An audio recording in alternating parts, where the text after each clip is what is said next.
Boa noite a todos. Por orientação do nosso presidente, que teve um problema, estava ligado aqui, mas caiu a conexão, o professor Hilton Koch pediu que eu iniciasse a sessão como coordenador. Então, eu dou boas-vindas a todos. É uma honra, uma grande oportunidade, novamente, estar presente aqui na Academia Brasileira de Medicina de Reabilitação e, principalmente, a convite do nosso presidente, professor Hilton Koch.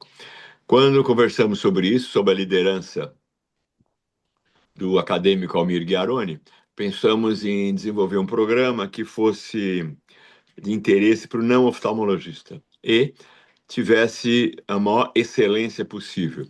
Então, essa foi a escolha dos apresentadores. Para quem não conhece, vai aqui então a introdução. São, sem dúvida, três dos melhores experts, não apenas no Brasil, mas internacionais, em três das causas mais importantes de doenças oftalmológicas necessitando de preservação e reabilitação: catarata, glaucoma e mácula, além de algumas outras alterações de retina. Para isso, nós temos, sob a coordenação também do acadêmico Almir Ghiaroni, ele mesmo, falando de catarata, o professor Remo Suzano, professor titular da Faculdade de Medicina da Universidade de São Paulo, ex-presidente da Associação Mundial de Glaucoma e outras organizações semelhantes, que pode se orgulhar de ter formado alguns dos melhores pesquisadores do mundo, que agora estão em instituições americanas e na Europa, oriundas do serviço dele na Faculdade de Medicina, e o professor André Maia, que sempre se destacou desde o início na Escola Paulista de Medicina por suas habilidades médicas e cirúrgicas, com uma destreza excepcional, e que em seguida se destacou no Canadá e nos Estados Unidos como um top expert de cirurgia vitreoretiniana. Então, dessa maneira, nós podemos brindar todos os presentes com o que melhor existe em cada uma dessas áreas.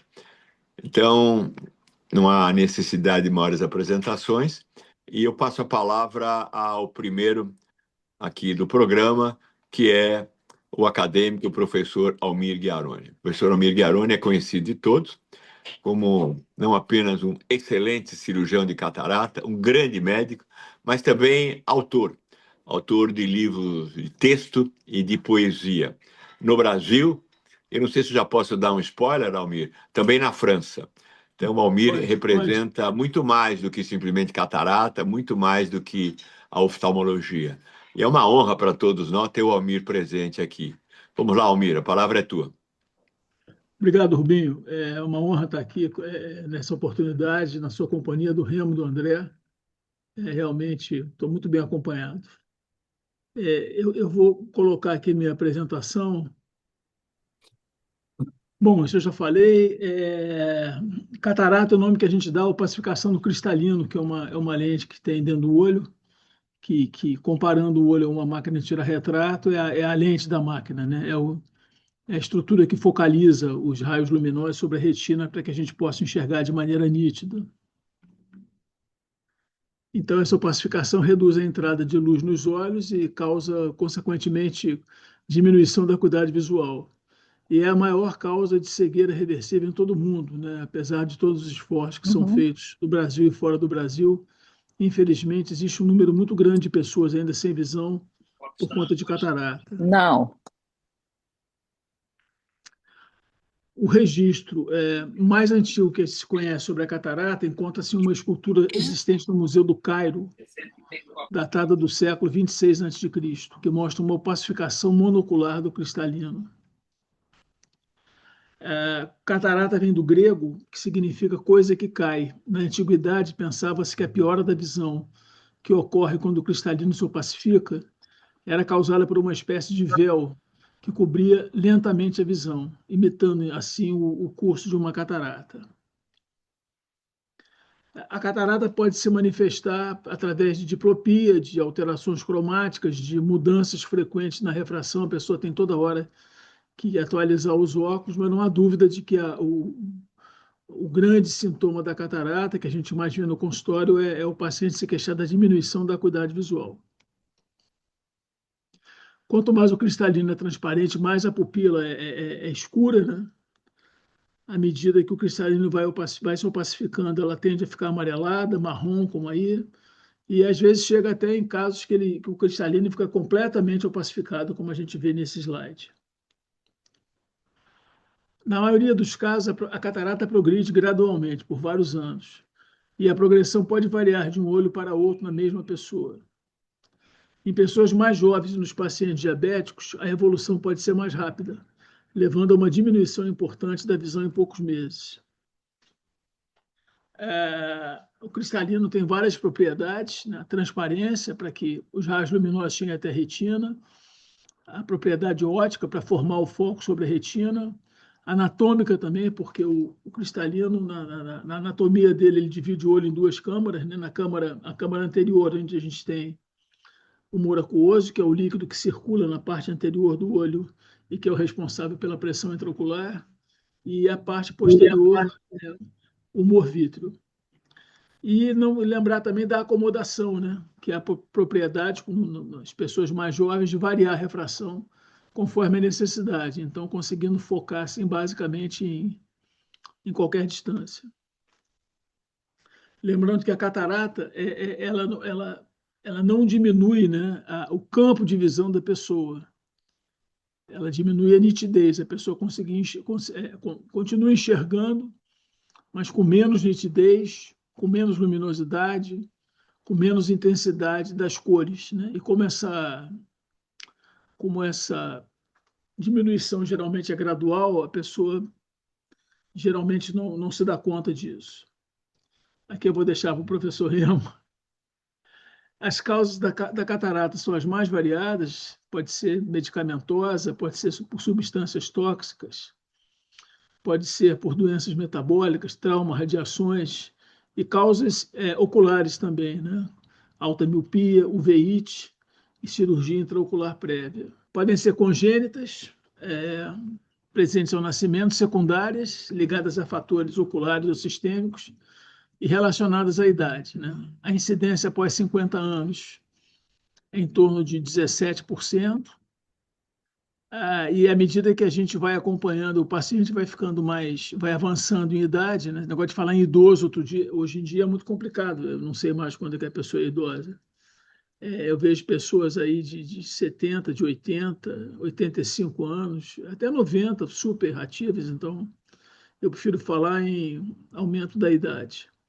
Então, aqui nos dados do CBO, por exemplo, Conselho Brasileiro de Oftalmologia de 2024, em torno de 73% dos indivíduos acima de 75 anos já tinham catarata. O tratamento é cirúrgico e consiste em substituir o cristalino opacificado por uma lente intraocular transparente, ou seja, um cristalino artificial. É uma operação delicada, onde se utiliza microscópio, instrumentos miniaturizados de alta tecnologia. A lente intraocular, que é implantada, pode corrigir a refração pré-operatória do paciente, de maneira a deixá-lo menos dependente dos óculos, né? Então, a gente pega aquele paciente que foi míope de 10 a vida toda, ou hipermétrope de 8 a vida toda, tem uma catarata e consegue enxergar sem óculos, ele acha que a catarata foi uma bênção na vida dele, porque não só ele melhorou a visão, como ficou menos dependente de óculos. Quando indicar a cirurgia? Geralmente, quando há uma diminuição da visão que afete as atividades diárias do paciente. Por exemplo, dirigir com segurança, ler, assistir TV. E é uma decisão conjunta sempre do paciente e do oftalmologista, né? Às vezes o paciente quer antecipar a cirurgia, mas não precisa. E às vezes também ele espera demais. Então cabe ao oftalmologista dizer, olha, agora já está na hora da gente intervir e tal. A cirurgia da catarata é uma das cirurgias mais realizadas no mundo. Dizem os ortopedistas que eles são muito orgulhosos de fazerem cirurgia de quadril, e eles mesmos dizem que a única cirurgia que ganha do quadril em satisfação dos pacientes é a catarata. A técnica mais utilizada é denominada faca-emulsificação, na qual a catarata é fracionada e removida através de uma incisão menor que 3 milímetros. Em seguida, é implantada uma lente intraocular dobrável, um cristalino artificial, que se expande dentro do olho. Existem várias publicações na literatura, né? É uma coisa razoavelmente óbvia, que a pessoa, quando opera a catarata, ela melhora o desempenho de funções. E uma coisa também que a gente nota no consultório, melhora até o humor da pessoa, melhora a motivação, a pessoa passa, volta a enxergar, ela vai recuperar um projeto de vida antigo, queria visitar um parente na Europa, mas não enxergava direito, quer escrever um livro, enfim. Há uma melhora também, vamos dizer, da parte psicológica do paciente, da parte motivacional que nós, oftalmologistas, não conseguimos aferir, né? Só o paciente pode, pode aferir. A avaliação pré-operatória é importante, né? A gente deve sempre pedir um risco cirúrgico, sempre frisando que, na grande maioria dos casos hoje em dia, anestesia tópica com sedação. É importante que o paciente tenha um bom controle das doenças sistêmicas. A gente sempre, né, informa para o clínico, para o cardiologista, para o geriatra, que não é necessário suspender de rotina anticoagulantes ou antiagregantes plaquetários, porque o risco de trombose vai ser maior do que o risco de hemorragia ocular, né? É uma cirurgia que praticamente não sangra. É claro que para a gente ter um bom resultado cirúrgico é importante, sobretudo com essas lentes de última geração, que são muito sensíveis, né, do ponto de vista óptico, que se o paciente tiver alguma patologia pré-existente, que ela seja tratada. Ressecamento ocular, blefarite, meibomite. O astigmatismo é super importante, super. Estima-se que 30% dos pacientes submetidos à fasectomia apresentem astigmatismo corneano igual ou superior a 1,25 dioptria. E a gente sabe que um astigmatismo pós-operatório igual ou maior que uma dioptria e meia diminui a qualidade visual no caso de lentes multifocais. Então, a gente deve dar uma importância máxima a isso. A gente já tem hoje em dia, de algum tempo para cá, já tem lentes históricas, né, que são lentes que corrigem não só a ametropia, a hipermetropia ou miopia, mas também corrigem de maneira bastante razoável o astigmatismo. A escolha da lente intraocular, por exemplo, a minha rotina é essa, eu indico uma cirurgia, né? Aí o paciente vai fazer os cálculos todos. Quando ele tem os cálculos, eu marco um horário com ele, não é uma consulta. Eu marco um horário, geralmente é uma tarde que eu tiro para ir ao consultório para resolver coisa, para conversar bastante com ele sobre né? Ah, doutor, eu tenho um conhecido que agora não usa mais óculos, enfim. Mas, por exemplo, se o paciente é míope, e gosta de ler sem óculos, vamos considerar deixá-lo assim. Quer dizer, uma conversa, mas o míope, aquele míope até 3, 4 dioptrias que está acostumado a ler sem óculos, se ele perde essa habilidade, em tese, ele não vai ficar muito satisfeito, né? Pacientes que usam lente de contato fazendo monovisão. O que é a monovisão? Eles corrigem um olho para longe e o outro para meia distância, ou para perto, né? Você pode fazer isso com a lente intraocular, já é a situação que ele está habituado a viver. Pacientes mais interessados na qualidade de visão do que na independência dos óculos, né? A gente opera pacientes, todos eles, procurando dar o melhor resultado visual possível. Mas o paciente já diz, doutor, eu vou usar óculos, porque eu comecei a usar óculos com 12 anos de idade. Quando eu me olho no espelho sem óculos, eu não me reconheço. Então, ele vai usar óculos. Então, enfim, cada caso é um caso, e eu acho que isso é uma parte muito legal da nossa especialidade, né? Essa conversa, o camarada, quando vai escolher a lente, fala de alguma coisa da vida pessoal dele, ou enfim, é até uma conversa que eu acho que nos aproxima mais ainda dos pacientes. Aqui eu trouxe uma cirurgia editada, né? Só para os colegas não oftalmologistas terem ideia, quer dizer, como a gente está retirando de dentro do olho uma lente que tem 10 milímetros de diâmetro, por uma incisão menor que 3, né? Então, a gente tem que, de alguma maneira, fracionar, quebrar o cristalino dentro do olho. Então, a gente entra com a ponta de ultrassom e vai tirando um fragmento de cada vez. Depois que o núcleo é removido, sobram umas massinhas menos densas, que a gente chama de massas corticais, que a gente limpa. E quando a gente tem, então, o saco capsular, né, quer dizer, a cápsula que envolvia a catarata antes, o cristalino antes, a gente pode, então, usar essa mesma estrutura para implantar a lente, né, que não só dá um apoio muito bom para a lente, mas também como mantém o material da lente isento afastado de qualquer toque com outra estrutura ocular, o íris, o corpo ciliar. Então, é uma técnica que realmente é, dá muito certo. Aqui, só para ilustrar, que eu falei agora em astigmatismo, quando é o caso também, a gente pode botar uma lente tórica. Só que na lente tórica, ela vem com umas marquinhas na parte óptica, a gente tem que alinhar no final da cirurgia essas marcas exatamente no eixo do astigmatismo que a gente quer corrigir. É uma técnica muito boa. Então, esse assunto de astigmatismo me motivou a fazer a minha tese de mestrado e de doutorado. É um assunto que eu gosto muito. Não sei se vocês estão vendo aquelas marquinhas ali. E no final a gente checa para ver se a lente está na posição pré-determinada. Mitos e verdades. A catarata precisa estar madura para ser operada. Isso é mito. A cirurgia está indicada quando existe comprometimento importante da qualidade visual. Esperar demais pode aumentar a dificuldade cirúrgica e elevar o risco de complicações. Outro dia, agora, há pouco tempo, 2 semanas, eu indiquei cirurgia para uma senhora de 97 anos. Ela teve um problema, teve internada, agora está estabilizada, gosta muito de ler, está completamente lúcida. Eu falei, olha, se o seu médico permitir, vamos aproveitar essa janela agora que você está legal, vamos em frente. A cirurgia da catarata é perigosa, isso é mito também. É um procedimento rápido, o risco de complicações existe, não se pode dizer que não exista, mas é pequeno. E, como eu disse, é anestesia tópica com sedação.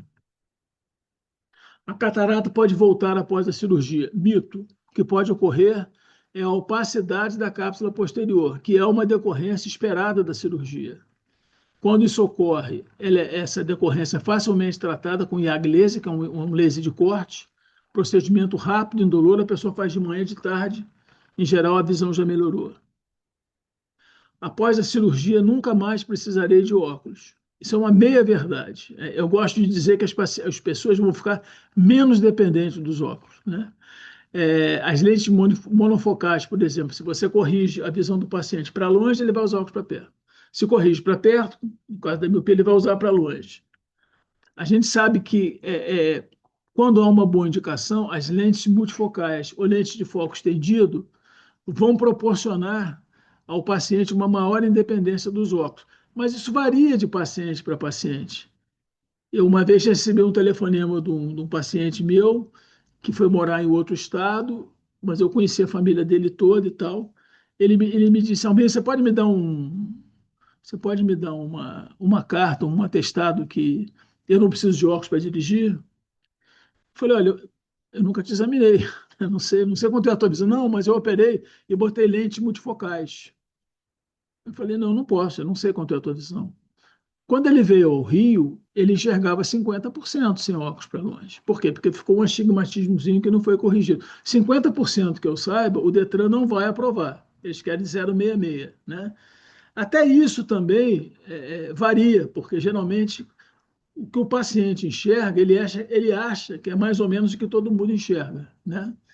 Então, assumir esse compromisso com o paciente, nunca mais, eu pessoalmente não assumo. Eu digo, olha, vai ficar menos dependente de óculos. Almir, se você fosse ser operado, eu digo, hoje em dia eu gostaria dessa lente. Já operou sua mãe? Eu digo, já operou seu pai? Já. Eu tenho uma conversa muito franca, mas eu acho que a gente não deve, por quê? Porque depois, se o paciente, para alguma atividade, precisar de óculos, ele vai achar que a cirurgia foi um fracasso. Isso é até injusto com a gente, né? A cirurgia dói, mito. Normalmente o paciente sente uma leve pressão no início da cirurgia, que é quando a gente injeta BSS, injeta anestésico, injeta um material viscoelástico, mas eu não vejo o paciente realmente se queixar de dor. Não posso abaixar a cabeça ou me movimentar por semanas. Mito. Atualmente as restrições são bem menores, né? Eu, por exemplo, volta e meia opero um paciente que faz alguma luta e tal, aí eu seguro um pouco mais. O pacientes que fazem yoga e querem logo abaixar a cabeça abaixo da linha de cintura, isso também eu não deixo. Peço para evitar esforço intenso durante a primeira semana, evitar coçar o olho e, naturalmente, manter uma higiene adequada, porque, incrivelmente como possa parecer, às vezes a gente pega pacientes que a gente vê ali que as condições de higiene não são as ideais. A recuperação é demorada, mito. A melhora da visão, em geral, é notada nas primeiras 24 a 48 horas. E a estabilização da refração é muito rápida, porque como é uma incisão pequena, o grau do paciente, né, a refração se estabiliza muito rapidamente. Diabéticos ou pacientes muito idosos não podem ser operados. Mito. Os idosos, na minha opinião, continuam sendo os principais candidatos e os diabéticos necessitam de um acompanhamento clínico e oftalmológico mais cuidadoso, né? E sempre lembrando também que uma parte muito importante do acompanhamento do diabético é o exame de fundo de olho. A pessoa que tem uma catarata, ela enxerga mal, mas ela também é difícil para a gente ver o fundo de olho. Então, até para manter o bom acompanhamento do diabetes, é importante que os meios oculares desses pacientes estejam transparentes. Laser é melhor do que a cirurgia convencional? Não, é mito. O laser femtosegundo pode ser utilizado em determinados casos, mas não é obrigatório para que se obtenha bons resultados. A indicação correta e a experiência do cirurgião são mais importantes nesse caso. Eu tive a sorte, né, de conhecer o médico americano que inventou a farmacomulsificação, Charles Kellman. E o Kellman escreveu alguns livros, não sei se foi o primeiro, um dos primeiros livros que ele escreveu, o título era assim, Make Them See, Make Them Laugh, né? Em tradução livre daqui da minha, faça com que os pacientes enxerguem e faça com que eles sorriam, né? Esse é um quadro do meu amigo, que já não está mais entre nós, um pintor importante aqui, um pintor italiano que veio para o Brasil, a família veio fugindo do Mussolini, e o Bianco tinha, além da catarata, uma catarata densa, ele tinha também uma alteração macular. Então, o médico que ele tratava na Itália achou que ele não devia operar. Eu falei, olha, Bianco, é melhor operar, alguma coisa você vai melhorar. E a melhora foi acima do que a gente esperava, e eu vi, né, o reencontro dele com as cores, com telas que ele queria pintar e estava inseguro. Então, eu acho que, finalizando aqui essa aula, o objetivo, né, o alvo principal são os não oftalmologistas, mas eu, sinceramente, acho muito bom ser oftalmologista e lidar com a visão das pessoas e acompanhar a melhora delas. Muito obrigado.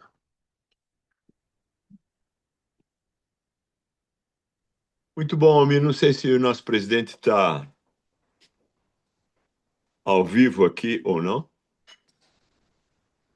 Não estando, eu quero agradecer ao Almir. Vamos deixar as perguntas ao final, tá bom, Almir?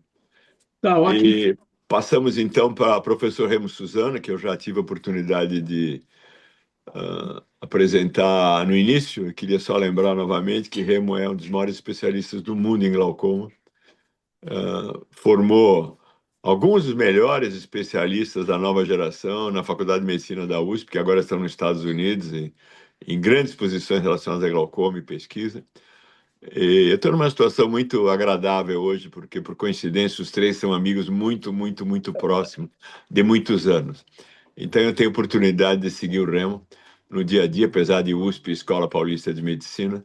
Estivemos juntos recentemente em Angola. É um prazer tê-lo aqui, Remo. Obrigado por ter aceito. Muito obrigado, Rubinho, pelas palavras. Boa noite a todos. Eu gostaria de agradecer ao professor Hilton, ao professor Rubens Belfort, ao professor Chiaroni pelo convite. É um privilégio, uma honra me apresentar perante a Academia Brasileira de Medicina de Reabilitação. Esta palestra, Mitos e Verdades em Glaucoma, foi concebida para os médicos. Muitos desses mitos e da extrapolação equivocada de evidências científicas. Acredito que o conhecimento destes mitos e sua divulgação pelos colegas poderá reduzir o impacto dessas doenças, não só nos seus pacientes, nos amigos, parentes e talvez em si próprio, porque vocês vão ver que essa parte da medicina, da oftalmologia, a glaucomatologia, ainda permanece bastante obscura.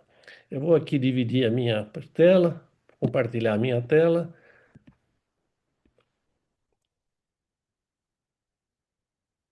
Opa, voltou aqui, espera um pouquinho.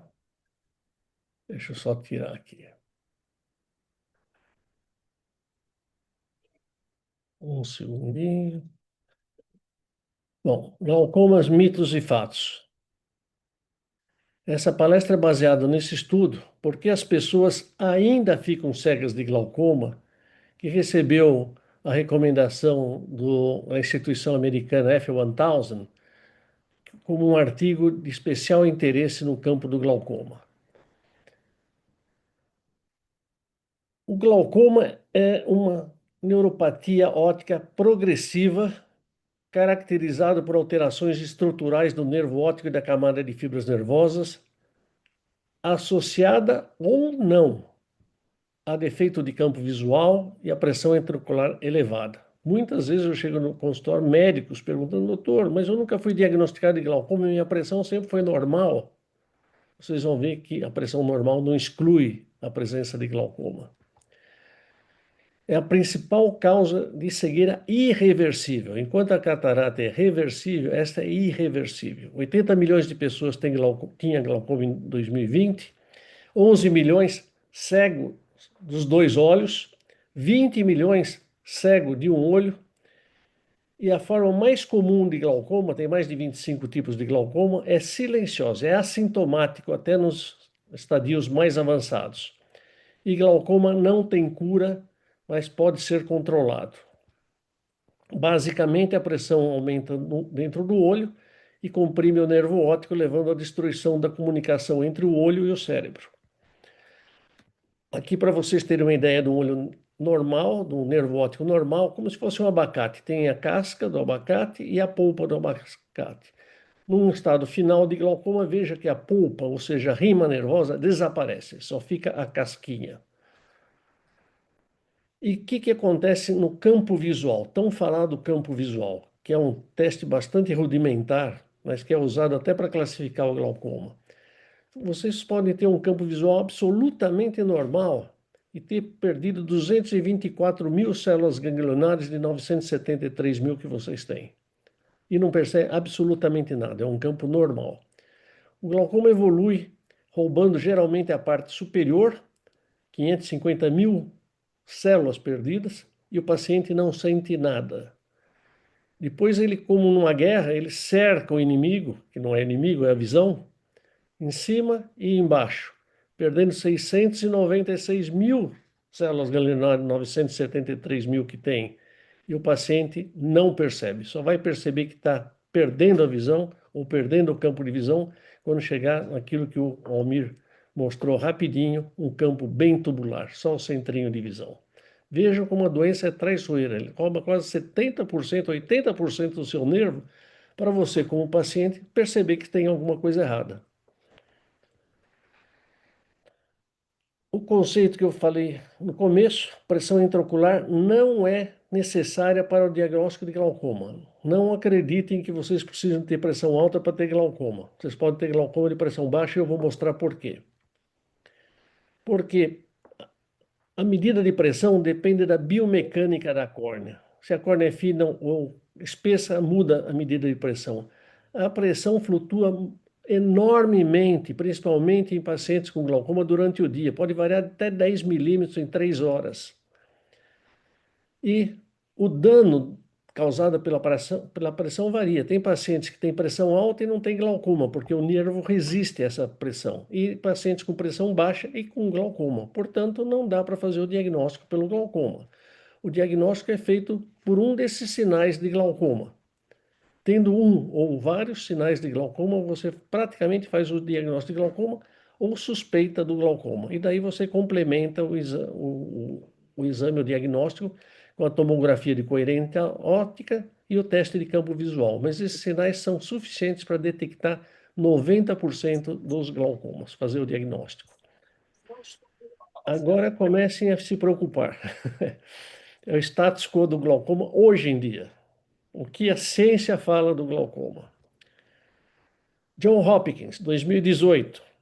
Olhando em estatísticas, aproximadamente 15% dos pacientes com glaucoma tratados ficarão cegos de um olho. Isso é uma tragédia, concordo. Vocês têm uma ideia? É como praticar roleta russa com uma arma, um tambor de 7 câmaras e uma bala. É a mesma chance que você tem de morrer, praticar roleta russa com essa arma, do que ficar cego com glaucoma tratado. Triste. Glaucoma Foundation. Infelizmente, não é possível estimar a chance de manter a visão de uma pessoa uma vez diagnosticado glaucoma. Quer dizer, eu tenho 7 pacientes, um vai ficar cego e eu não sei quem. Mais tragédia ainda. E é fato. E de acordo com as evidências científicas publicadas até hoje, o glaucoma é uma doença de progressão lenta, poucas pessoas ficam cegas ou com prejuízo visual pelo glaucoma. Existe um número substancial de pacientes com dano glaucomatoso não relacionado à pressão intraocular, e a progressão do glaucoma geralmente é linear, e, portanto, uma tendência inicial prevê ou prediz o que vai acontecer no futuro. Esses são pilares da glaucomatologia. Palestras, livros e revistas escrevem um ou vários desses evidências científicas. Mas vamos analisar com mais cuidado, porque o glaucoma, como disse, é a maior causa de cegueira irreversível no mundo e o paciente não percebe. Então está na mão dos médicos saber por que os pacientes ficam cegos. O glaucoma é considerado uma doença lenta por principalmente 2 grandes estudos. Esses estudos, Ocular Hypertension Treatment Study, 30 milhões de dólares nos Estados Unidos, mostrou que pacientes com pressões bastante altas, 24 a 32, se deixados sem tratar, só 9,5% desenvolviam glaucoma em 60 meses. Ou seja, teria-se que tratar 42 pacientes para evitar que um se convertesse em glaucoma, significando que 42 pacientes que não precisavam, ou 41 pacientes que não precisavam, teriam que usar colírios, gasto com a sociedade, ou seja, seria uma perda de tempo. E o segundo grande estudo é o Early Manifest Glaucoma Trial, que verificou que pacientes tratados, a progressão é lenta. Então, poucos se transformam em glaucoma e os pacientes tratados, muito poucos, evoluem para a cegueira, ou porque levaria 48 anos, 50 anos para ficarem cegos com essa velocidade, o que daria tempo de intervenções. Mas vamos ver o que acontece no mundo, não em trabalhos científicos. Os pacientes do Oates, 20 anos depois, os que estavam com baixo risco, que estimava-se só 5% iam desenvolver glaucoma, 31% desenvolveram. Os que estavam em risco intermediário de 5% a 15%, quase 50% desenvolveram glaucoma. E aqueles que estavam em maior risco, quase 60% desenvolveram glaucoma. Não foi pouco. Até o autor desse Oates depois faz uma desculpa numa revista que ele publica, dizendo por que ele errou tanto num trabalho de 30 milhões de dólares. Além disso, 21% tiveram uma progressão maior ou igual a 1 decibel por ano, que é considerado uma velocidade de progressão muito rápida. E 5,4% tiveram evolução tão rápida que é chamada progressão catastrófica. O segundo estudo, Landmark, que fala que a doença é lenta, que a velocidade de progressão de pacientes tratados no estudo foi 0,5 por ano, na vida real, a média de progressão foi tratados, não foi 0,5, não, foi 1, que é considerado rápido. 20% progrediu com 1,5 decibéis por ano, 10% 2,5, e no pseudosfoliação, que é um glaucoma muito bravo e traiçoeiro, 3,3 decibéis por ano. Isso significa que esse paciente em 8 anos estaria cego de glaucoma. Portanto, essa história que glaucoma é uma doença de lenta progressão é falsa e é perigosa, porque dá a falsa percepção ao médico e ao paciente que eles têm tempo para ser tratado e evitar a cegueira. Não é verdade isso. Então, esses estudos multicêntricos, randomizados, apesar de chamarem a atenção e serem atraentes, eles vêm com um lado muito perigoso, porque são estudos muito bem controlados, não é a vida real. Vejam o que acontece na vida real. Todos os estudos, desde 2001 até 2014, na Clínica Maio, 15% dos pacientes, em média, ficam cegos de glaucoma em pelo menos um olho. Esse estudo é importante, porque seguiu os pacientes até a véspera do falecimento deles. Foram 600 pacientes aproximadamente. Esses pacientes de glaucoma tratados, 250 pacientes ficaram cegos de um olho, em pelo menos um olho. 97 pacientes ficaram bilateralmente cegos, num tempo de evolução de 12 anos. Ou seja, o glaucoma não é essa doencinha lenta que poucas pessoas ficam cegas por ele. Muitas pessoas. Aliás, demasiadamente demais, que é inaceitável isso, baseado em outros conhecimentos que eu vou mostrar aqui. Então, isso é mito. Poucas pessoas ficam cegas, não. Aos montes. No meu consultório, eu tenho todo dia 3 ou 4 pacientes praticamente quase cegos por glaucoma. Isso é a diferença entre os estudos científicos e a vida real baseia-se não só nos erros de alguns trabalhos, de desenhos de alguns trabalhos científicos, como na vida real, os pacientes têm 4 a 6 vezes mais velocidade de progressão que nos trabalhos científicos, porque são menos controlados, não têm uma fidelidade ao tratamento como num estudo científico e outros fatores. Então, a gente precisa um pouco mais de estudos do mundo real. O professor Fechner, em 2018, disse que uma das grandes falhas no nosso conhecimento em glaucoma é que a gente não sabe o que ocorre com a pressão intraocular durante o dia. Realmente não sabe.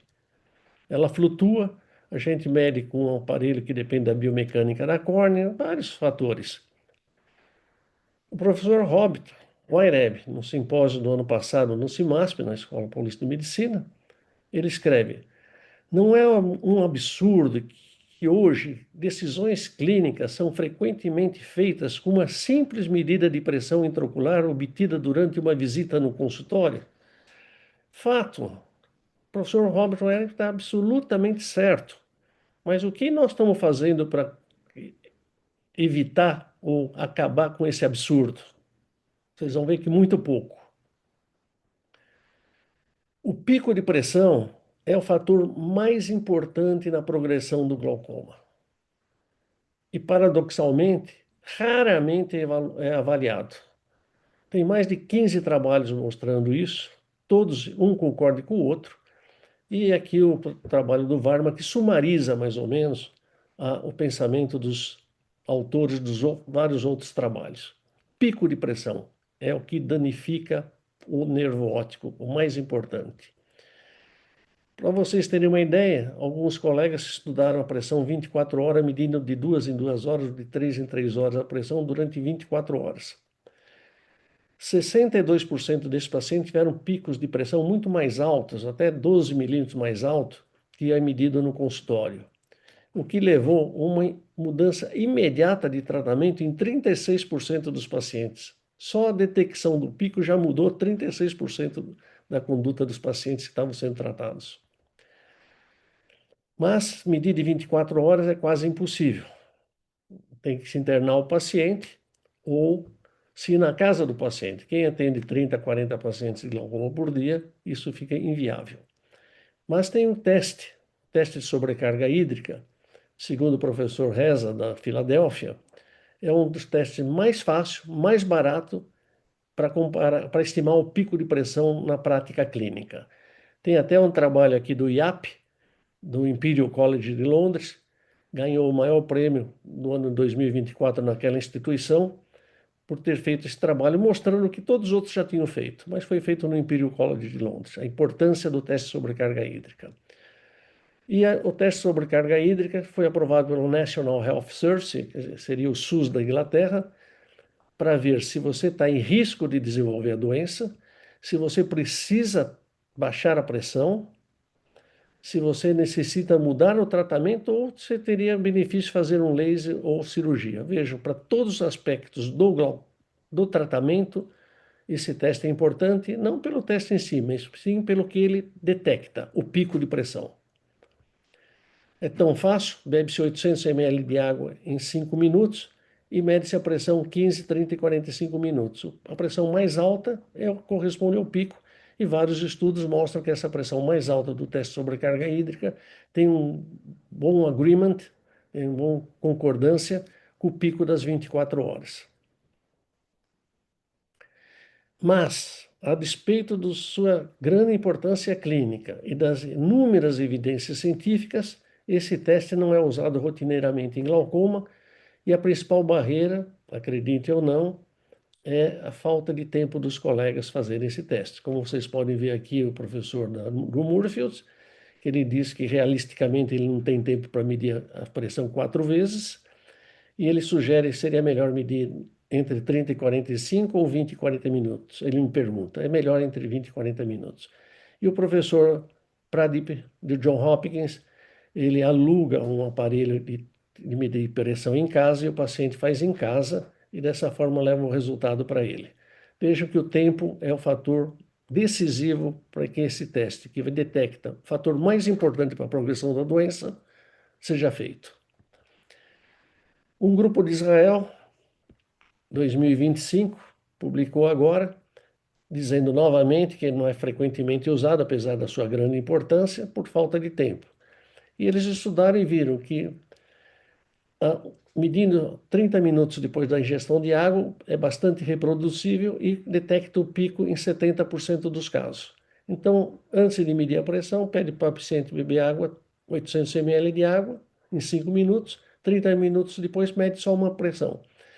Nós fizemos um estudo com 450 pacientes, aliás, quem fez foi minha filha, Fernanda Suzana, que o professor Rubens carinhosamente citou, que o pico ocorre em 70%, ocorre aos 30 minutos. E quando ocorre nos 30 minutos, geralmente são os glaucomas moderados para grave, ou seja, mais importante. Se o médico não tem tempo para fazer 15, 30 e 45 minutos, pelo menos peça para o paciente beber 30 minutos antes 800 ml de água e meça a pressão. Vocês vão ver agora por que o glaucoma continua deixando as pacientes cegas.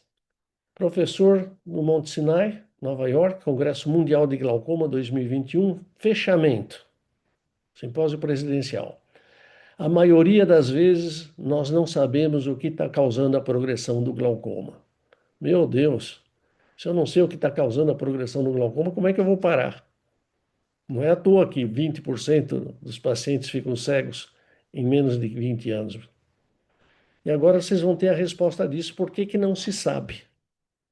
O professor da Universidade de Duke está perguntando para o professor Felipe Medeiros, um dos meus assistentes, que hoje é professor e chefe de todas as pesquisas no Bascom Palmer, o que fazer num paciente de 83 anos com glaucoma de baixa pressão, porque nunca se pegou pressão alta. Pressão alta considera-se, por definição, acima de 21 milímetros de mercúrio. Ficou cega do olho direito e está ficando cega do olho esquerdo nessa velocidade, com pressão de 10 no olho que ficou cego e 7 no olho que está ficando cego. Pressões muito baixas. Pressão média do indivíduo normal é 15 milímetros. O Felipe, que trabalhou com a gente, fez trabalho com a gente, falou, faça o teste de prova de sobrecarga hídrica que pode mostrar picos de pressão mostrando que o paciente pode estar tendo altos picos bastante elevados durante o dia. O professor Lyon, da Universidade de Duke, fez a pressão inicial do paciente era 11, foi para 32. E do olho direito cego, que era 13, foi para 36. A gente tem que aprender com os erros. Esse paciente ficou cego e quantos outros não ficaram? Aliás, o professor da Monte Sinai dizia que não sabe por que estava progredindo. Esse também não sabia, o Leon também não sabia, e dezenas não sabem. Porque a gente fica ouvindo isso repetindo, repetindo, repetindo. Isso explica porque a alta prevalência do que se chama dos pacientes chamados glaucoma de pressão normal em determinadas partes do mundo. Porque eles não pesquisam o pico. Também, se esse professor tivesse avaliado o pico, em vez de pensar que o paciente tinha 7, porque ninguém vai operar um paciente com glaucoma para baixar mais a pressão de 7, porque causa outros problemas. Mas se ele soubesse que o paciente estava tendo 36, ele teria operado muito antes e evitado a cegueira do olho direito e provavelmente a grande perda de qualidade de visão do olho esquerdo. Ou seja, a sentença baseada em estudos científicos de que existe um número substancial de pacientes que têm dano glaucomatoso que não está relacionado com a pressão é um mito. Simplesmente não se pesquisou o pico pressórico. Finalmente, a progressão é frequentemente linear e, portanto, o que acontece no começo, eu posso prever o que vai acontecer no futuro. Isso é perigoso, porque o paciente que está progredindo muito lentamente, eu falo, então volta daqui 2 anos. Isso não é verdade. Vejam aqui que essa frase está, inclusive, no livro do maior pesquisador de campo visual do mundo, Anders Hale, que inventou o aparelho mais usado no mundo, o aparelho Humphrey. Progressão é linear e, geralmente, o começo prevê o que vai acontecer. Eu tenho aqui uma cortesia do professor Balchan, do Canadá, um paciente dele que progrediu em 11 anos de um glaucoma bem leve, para um glaucoma extremamente severo, próximo da cegueira. 24 é considerado cegueira. A velocidade de progressão desse paciente foi de menos 1,31 dB por ano. A velocidade de progressão, o número não importa. Então é linear, ótimo. Mas veja, quem vai seguir um paciente perdendo a visão do começo até que vai ficar cego? Raríssimas vezes. Vamos imaginar que eu começo a seguir o paciente nesse ponto e siga até esse ponto. A velocidade de progressão nesse intervalo de tempo é 0,3. É 4 vezes menor do que a verdadeira velocidade de progressão. Baseado nisso, eu falo para o paciente, volta daqui 3 anos. Aqui não, volta daqui 6 meses. Vejam como erros de interpretação de dados levam a grandes tragédias. Eu diria, para terminar, que eu tenho o jeito que nós estamos tratando o glaucoma desde 2001 e mantendo a mesma taxa de cegueira e as mesmas coisas que foram ditas anteriormente, sem nenhuma comprovação no mundo real, é como o livro do Michel Walker, da metáfora do rinoceronte cinza. Nós vemos os perigos, nós reconhecemos os perigos e não fazemos absolutamente nada, por várias razões. Muito obrigado.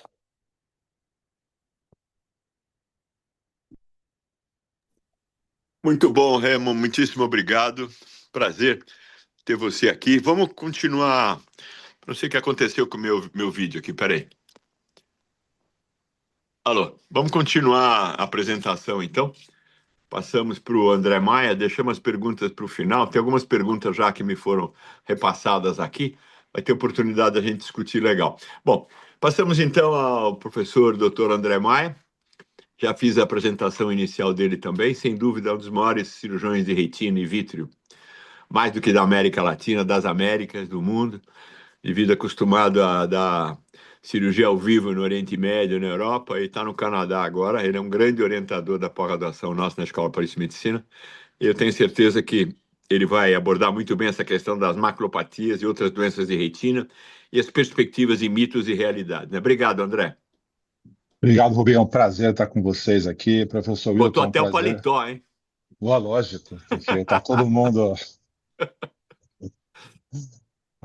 tem que fazer. Professor Wilton, um prazer estar com vocês aqui nesse evento, Dr. Almir e Dr. Remo. É difícil falar depois de tantas ilustres participações. Eu vou compartilhar com vocês aqui a, a minha tela. Vocês estão vendo já? Não? Perfeito, professor. Perfeito. Então, a ideia nossa é compartilhar um pouco sobre duas doenças principais que afetam a retina, que são a degeneração de mácula, pele-idade e a retinopatia diabética.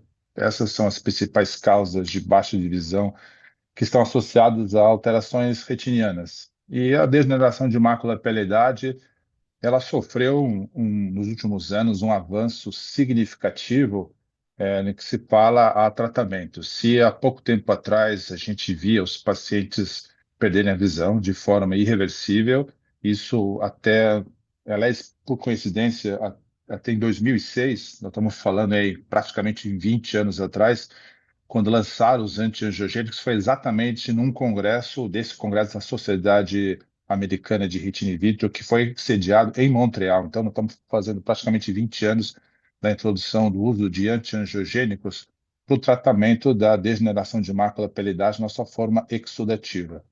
De lá para cá, muita coisa mudou e isso fez com que esses pacientes que antigamente perdiam a visão de forma irreversível, hoje, na grande maior parte das vezes, a gente consegue manter esses pacientes por anos com boa acuidade visual, desde que tratados de forma adequada. E por que que a mácula ela é o grande problema da retina? Porque ela consome uma quantidade muito grande de oxigênio em relação às suas outras às células, à sua estrutura molecular. Ela depende de um consumo muito grande de oxigênio para manter a homeostase, e é por isso que qualquer alteração no envelhecimento e no nível celular ocorre e pode levar a uma perda das células e o acúmulo de substâncias debaixo da retina. As principais alterações da mácula levam à perda da visão central, ao aparecimento de um escotoma central, que é a perda da capacidade de leitura. Esses pacientes, ao contrário dos pacientes que têm glaucoma, que perdem a visão inicialmente periférica, esses pacientes começam a ter dificuldade na leitura, especialmente a partir de 50, 60 anos de idade, quando eles desenvolvem, então, a degeneração de mácula pela idade. Esses pacientes precisam, muitas vezes, de auxílios ópticos, lupas ou auxílios digitais para que possam ler novamente com mais facilidade.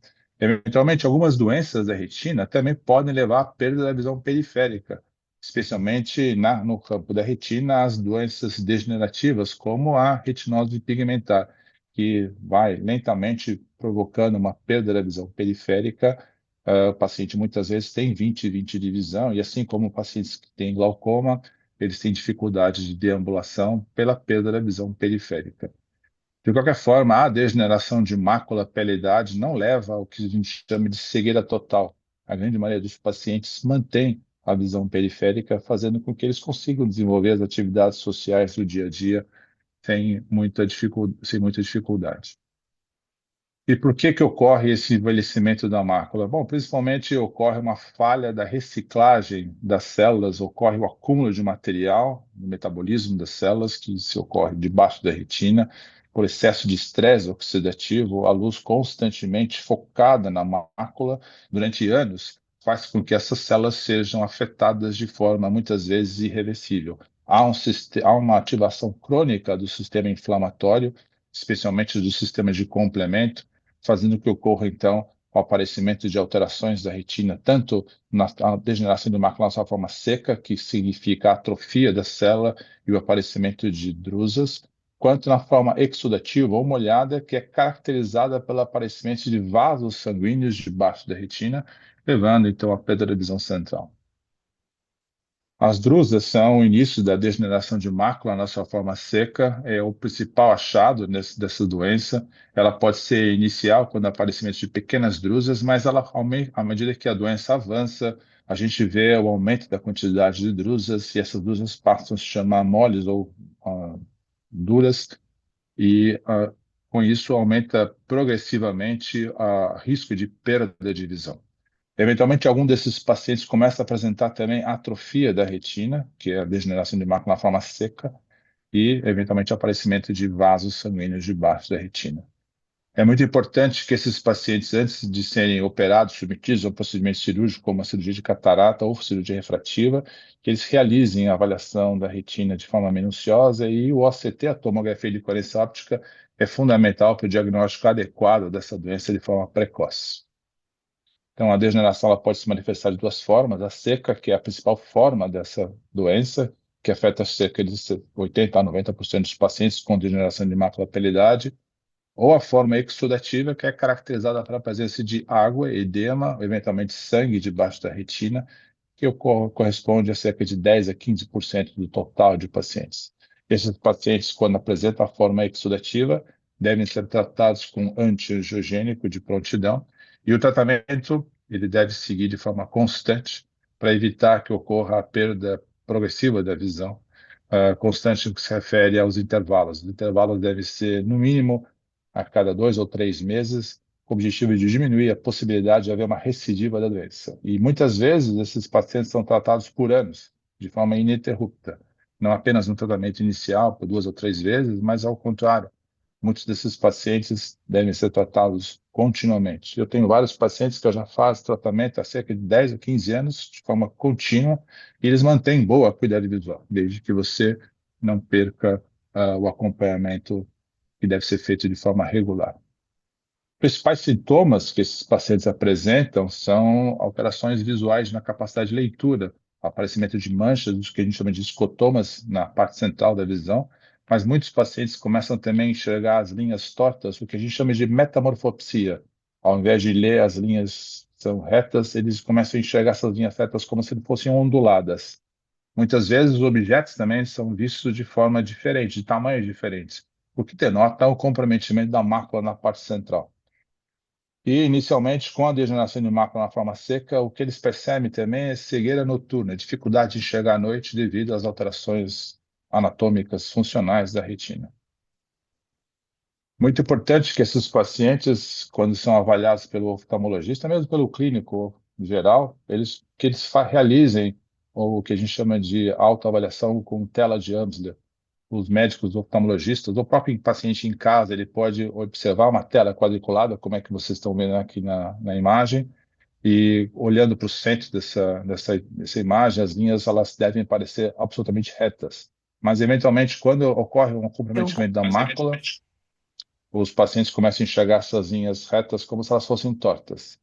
E é sempre importante que o paciente utilize o óculos para perto, para que se faça autoexame, e um olho de cada vez, numa distância de aproximadamente 30 centímetros, que é a distância normal de leitura.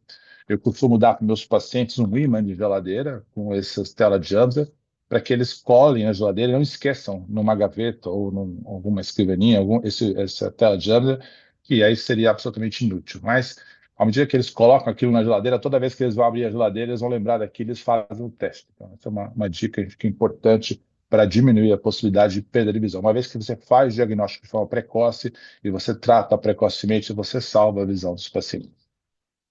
Antes do advento do antiangiogênico, esses pacientes que desenvolviam a membrana neovascular subretiniana, ou a forma da degeneração na forma exudativa ou molhada, eles perdiam a visão. Muitas vezes a gente não tinha o que fazer, e o que se preconizava até o tratamento com fotocoagulação com laser, a gente queimava a retina central com o objetivo de evitar que essa membrana, esse vaso sanguíneo, crescesse de forma incontrolável.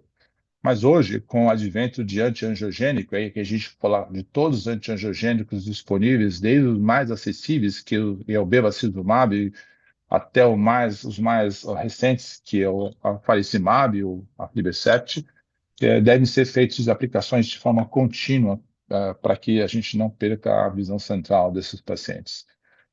O grande desafio atualmente é aumentar o intervalo de aplicações. Hoje é possível você ter um intervalo de 4 até um pouco mais entre uma aplicação, 4 meses até mais entre uma aplicação e outra, mas é muito difícil que você consiga ultrapassar esse limite sem o risco de perder a visão. Então, existem duas opções: ou você observa esse paciente constantemente realizando a tomografia de coerência óptica, e se o paciente apresentar uma recidiva da membrana neovascular, você deve tratar de prontidão, ou você trata o paciente, apesar da doença não estar em atividade, e pede para que ele retorne de forma periódica, por exemplo, a cada 2 ou 3 meses, para que você, aí o que a gente chama de não perder a visão central. Isso é muito importante. Uma vez que você perde a visão central, é muito difícil você recuperar a visão desses pacientes. Por isso que é importante que a gente faça o acompanhamento de forma periódica. O que recentemente apareceu no mercado, no Brasil ainda não tem disponível, mas nos Estados Unidos já tem disponíveis, são esses medicamentos que são usados para o tratamento da degeneração de mácula na sua forma seca. São inibidores do complemento, tanto o Syfovre quanto a Izervay, são medicamentos que devem ser utilizados de forma periódica, com intervalo não superior a 60 dias entre uma aplicação e outra, com o objetivo, de fato, de diminuir a progressão da atrofia geográfica. Inúmeros estudos já têm apresentados com acompanhamento até de 4 ou 5 anos, mostrando que, de fato, pacientes tratados conseguem preservar a acuidade visual de forma mais eficiente do que aqueles não tratados. Certamente esse é o tratamento que não será resposta para a degeneração de mácula de sua forma seca, mas hoje é o único tratamento disponível que a gente tem que de fato funciona, especialmente naqueles pacientes que têm uma progressão rápida. E o que a gente faz hoje no consultório, a gente avalia esses pacientes com a tomografia de coerência óptica utilizando a inteligência artificial para avaliar de que forma esses pacientes vão evoluir nos próximos anos. E se esse paciente tem um risco alto de perder a visão central, é feita somente a proposta de se realizar o tratamento. Infelizmente, no Brasil, o tratamento é muito caro, muito oneroso para que a pessoa consiga desembolsar, mas acredito que talvez no ano que vem a gente consiga a aprovação da Anvisa, e aí sim nós vamos ter a disponibilidade desse tratamento para os pacientes, inclusive para a saúde suplementar.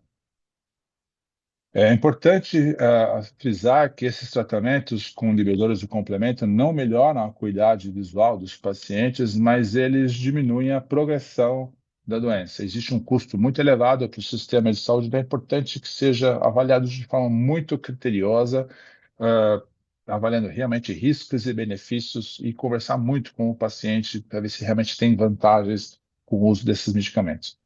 É importante salientar que, à medida que a gente inicia o tratamento com inibidores do complemento, existe um risco maior de desenvolvimento de membrana neovascular subretinana nesses pacientes, então é importante que esses pacientes estejam vistos de forma periódica e em que cada visita seja feita a tomografia de coerência óptica. O uso das vitaminas do ARED2 já foi estabelecido há muitos anos, com o objetivo de diminuir a progressão da degeneração de mácula pela idade, mas, sem dúvida, não é a forma definitiva para o tratamento dessa condição. A gente tem orientado os pacientes que eles utilizem a prescrição original, de acordo com os estudos do ARED2, com o objetivo de diminuir a possibilidade de progressão da doença. Mas é muito importante que a gente oriente também a outros fatores que são importantes, como, por exemplo, o tabagismo, e talvez seja a forma mais significativa de diminuir a velocidade de progressão, é a interrupção completa do uso de cigarro. Outra questão que é importante é o controle pressórico, o uso de dietas mais saudáveis e a proteção solar de óculos, talvez seja também significativo nesses pacientes. Em relação à retinopatia diabética, acho que é uma das doenças que eu acho que são mais significativas no nosso meio e que, de fato, levam à perda irreversível da visão. Mas, ao contrário da degeneração de mácula pela idade, a retinopatia diabética ela pode ser totalmente prevenível, totalmente tratável, desde que você consiga fazer o acompanhamento adequado desses pacientes com diabetes. A gente tem uma situação na clínica privada e quando a gente compara os nossos pacientes com a população geral, a gente vê que a incidência de retinopatia diabética é muito menor que da população geral, quando a população geral não tem assistência oftalmológica e médica de forma adequada. Então, se a gente quiser tratar de fato a retinopatia diabética, a gente tem que controlar o diabetes de forma bastante agressiva. É uma das principais causas de baixa visão no mundo. Infelizmente, no Brasil, é um grande problema de saúde pública. E a gente tem a participação da Escola Paulista de Medicina em diversos multirões de diabetes, com o objetivo justamente não só de tratar esses pacientes de forma precoce, mas também de orientar a população da necessidade de se realizar o acompanhamento oftalmológico e o diagnóstico precoce dessas doenças e, assim, tratar de forma adequada. O que acontece é que as alterações da glicemia levam a alterações vasculares na retina, levando ao acúmulo de água e a oclusão vascular, levando à formação de vasos sanguíneos anormais na retina, que levam ao que a gente chama de hemorragia intraocular, hemorragia vítrea, e eventualmente os casos mais graves podem levar ao descolamento de retina, necessitando muitas vezes de uma cirurgia de vitrectomia, com o objetivo de tentar colocar a retina no lugar. Mas já aí são casos mais graves que, frequentemente, a gente não consegue fazer com que esses pacientes tenham uma boa visão depois do procedimento cirúrgico. O mais importante, então, no controle desses pacientes é o controle clínico, manter a glicemia a hemoglobina glicada baixa, controle da pressão arterial, controlar o perfil lipídico desses pacientes e, eventualmente, fazer o uso de fenofibrato, com o objetivo de retardar a progressão da retinopatia diabética. O tratamento desses pacientes, além do uso de antiangiogênico, que de fato mudou o prognóstico visual dos pacientes, especialmente em relação ao edema de mácula, é ainda o uso da fotocoagulação com laser, que de fato é a primeira escolha para a retinopatia diabética proliferativa. Pacientes tratados com laser raramente perdem a visão, pelo menos de forma significativa, porque, de certa forma, você impede o descolamento de retina e impede a formação do glaucoma neovascular, que é uma complicação gravíssima desses pacientes. Infelizmente, o tratamento com antiangiogênico para o edema de mácula é necessário que seja refeito muitas vezes, e é por isso que existe a necessidade do desenvolvimento de novas drogas e novas moléculas, com o objetivo de fazer com que o tratamento seja mais prolongado. Eventualmente, até o uso de drogas orais que também poderiam diminuir a necessidade do tratamento intraocular. São ainda tratamentos que ainda estão experimentais e que não estão ainda aprovados para uso na nossa clínica. Uma das coisas fundamentais que a gente vê é o uso da inteligência artificial como ferramenta de saúde pública, que tem como objetivo principal o diagnóstico precoce das alterações da retina. E a gente sabe que o IPEPO, que é o Instituto da Visão, coordenado pelo Dr. Rubens, tem utilizado essa ferramenta com o objetivo de detectar as alterações retinianas da população brasileira na cidade de São Paulo. E aí, com isso, uma vez detectadas essas alterações, a gente consegue tratar e oferecer um tratamento de forma precoce, evitando, assim, uma perda de visão irreversível.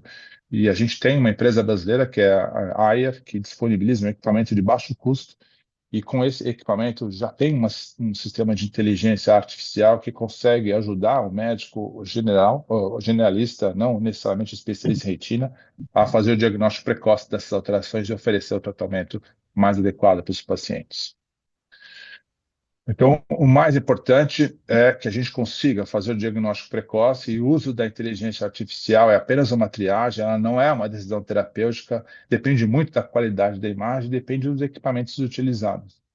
É muito importante que todos os médicos que estão atendendo pacientes com diabetes, que encaminhem esses pacientes para fazer a avaliação do fundo de olho de forma periódica, especialmente aqueles pacientes que já são do tipo 2, que muitas vezes eles já têm uma retinopatia diabética instalada e eles muitas vezes não sabem sequer que têm diabetes.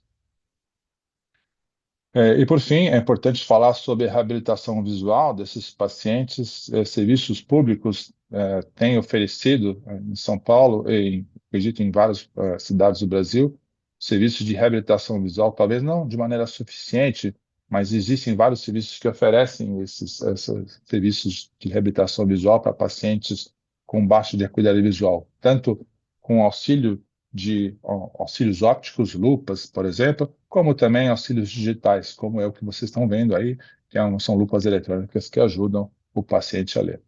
Hoje a gente tem vários recursos que podem ser utilizados, não só apenas lupas e auxílios ópticos, mas também a gente tem softwares de inteligência artificial e óculos inteligentes que podem ajudar. Eu tenho um paciente que utiliza o óculos da Meta e ele pede para o óculos ler para ele quando ele está com dúvida em alguma coisa, às vezes no mercado, às vezes num restaurante, quer ver um cardápio, conversa com esse óculos, o óculos lê para ele, e ajudando muito, então, no dia a dia desses pacientes.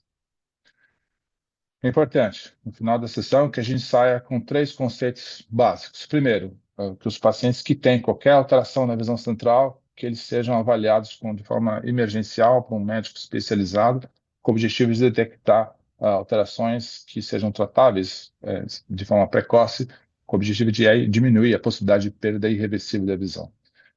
Pacientes que não têm uma melhora da visão com óculos, eles devem ser avaliados, fazer um exame de fundo de olho, exame da retina, seja através de uma retinografia, uma tomografia de coerência óptica, com o objetivo de detectar essas alterações de forma precoce. E é importante salientar que cegueira, muitas vezes, pode ser prevenível desde que seja feito o diagnóstico precoce, especialmente em diabetes, e que a gente consegue controlar clinicamente esses pacientes e aí diminuir a possibilidade de evolução de uma perda de visão irreversível. De maneira geral, recado para os clínicos. Primeiro, pacientes diabéticos, eles devem ser avaliados de forma precoce. Os diabetes tipo 2, imediatamente, tipo 1, pelo menos após 5 anos após o diagnóstico do diabetes.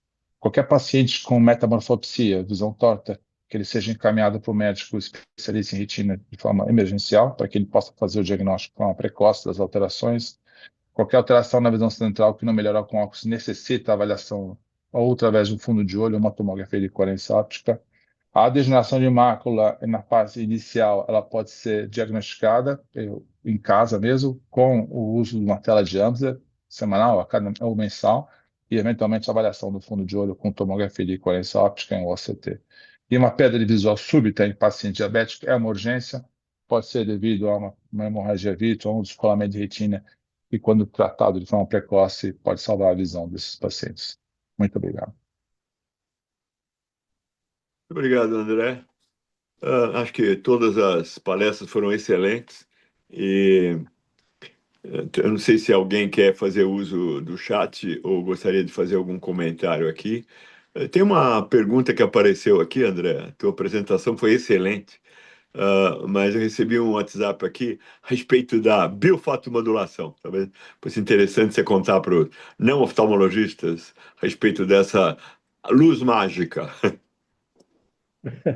Acho que a fotobiomodulação é um tratamento recente. A gente tem poucos estudos, na verdade. A gente tem a oportunidade de ter esse equipamento na clínica. A gente tem em São Paulo vários outros equipamentos disponíveis. A nossa indicação principal são aqueles pacientes que apresentam drusas moles, coalescentes, com baixa da qualidade da visão. Muitas vezes, através da microperimetria, a gente vê um escotoma central, o paciente tem uma certa dificuldade de leitura, e de fato a gente vê que a gente observa uma diminuição significativa dessas drusas após 2 ou 3 sessões, vamos dizer assim, a cada 6 meses do uso da fotobiomodulação. A gente avalia esses pacientes com OCT, e a gente sempre submete essas imagens para a inteligência artificial, Retina AI, que consegue quantificar de forma objetiva as drusas. Mas se o paciente apresenta a forma exudativa ou atrofia, a fotobiomodulação não tem um efeito benéfico e não deve ser indicado. Apenas aqueles pacientes da sua forma inicial da degeneração de mácula conduzem os coalescentes. Muito bom, excelente. Estão me ouvindo? Estão me Sim, ouvindo? bem-vindo. E achei as apresentações fantásticas, gostei muito, né? E o Almir me operou da catarata aí umas 3, 4 semanas atrás, entendeu? Então, o que ele contou aí eu já estava mais ou menos sabendo, porque vivi a experiência. E as outras palestras também foram excepcionais e gostei muito e agradeço de coração que tenham e me perdoem esse problema que eu tive aqui com o meu telefone e com o meu computador. Mas eu assisti tudo bonitinho, tá bom? Muito obrigado. Bom, eu já havia agradecido, professor Hilton, a honra de aceitar o convite nessa sessão, sob a sua presidência, e a oportunidade da gente conseguir atingir, né, um número maior de médicos, especialistas em reabilitação, como existe na Academia Brasileira de Medicina e Reabilitação e no todo o teu grupo aqui, que vai bem além do Rio de Janeiro, né?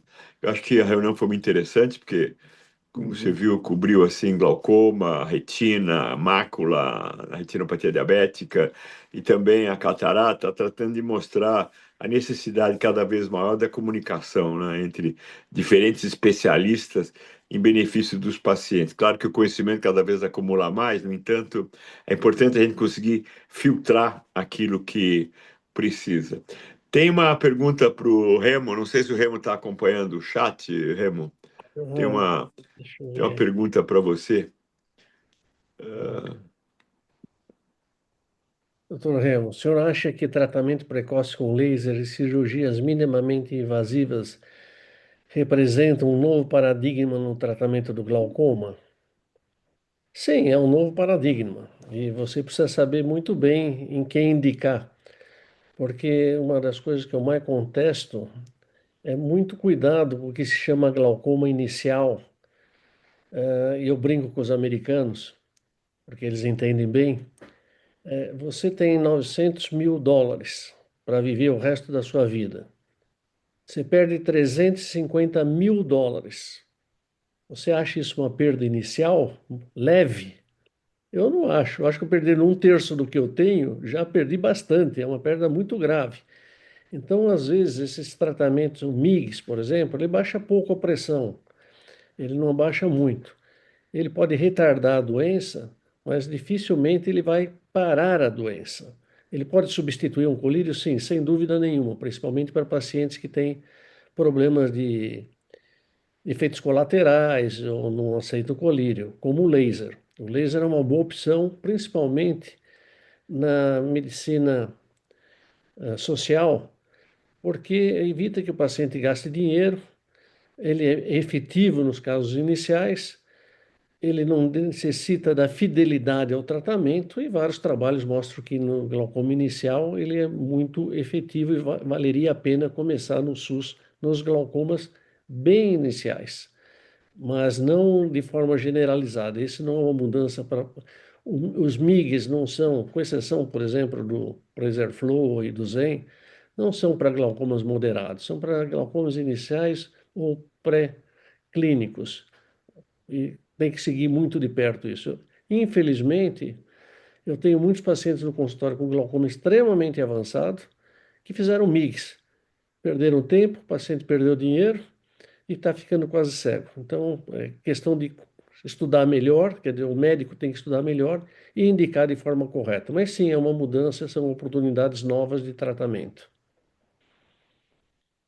Muito obrigado, Remo.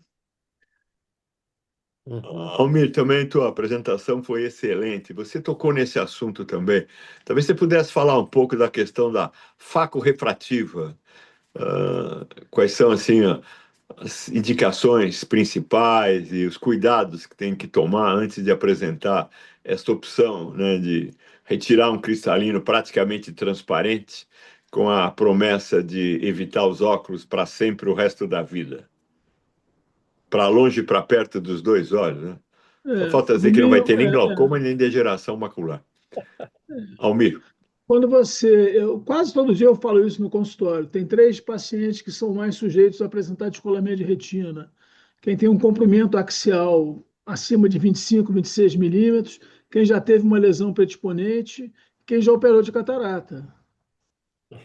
Então, se você opera um sujeito de catarata, ele vai ficar mais sujeito a ter descolamento de retina, ele vai ter que examinar a retina. Eu, pessoalmente, não gosto muito, por exemplo, se o paciente tem mais de 60 anos, 65, é uma pessoa que não usa óculos, às vezes a gente vê isso, né? A pessoa não usa óculos, se ela botar uma correção, a visão dela vai a 80%. Mas ela tem uma hipermetropia de 3 e ela não usa óculos. Essa pessoa pode ser homem, pode ser mulher. Agora, uma pessoa de 45, 50, 55 anos que me procura, doutor, eu vim aqui porque eu quero curar minha vista cansada, eu pessoalmente não indico. Eu acho melhor usar óculos. Obrigado, presidente. Muito obrigado. Parabéns pela sua liderança também aqui na academia. Obrigado. Parabéns. Obrigado. Boa noite. Obrigado, Almir. Obrigado, Remo. Obrigado, Obrigado, André. Rubinho. Obrigado. Almir Quer foi falar, o... Almir? Pode André, falar. grande abraço, presidente. Boa noite. Muito Obrigado, obrigado. pessoal. Boa noite. Obrigado Boa noite, a todos colega. também. Muito feliz com a reunião. Muito obrigado.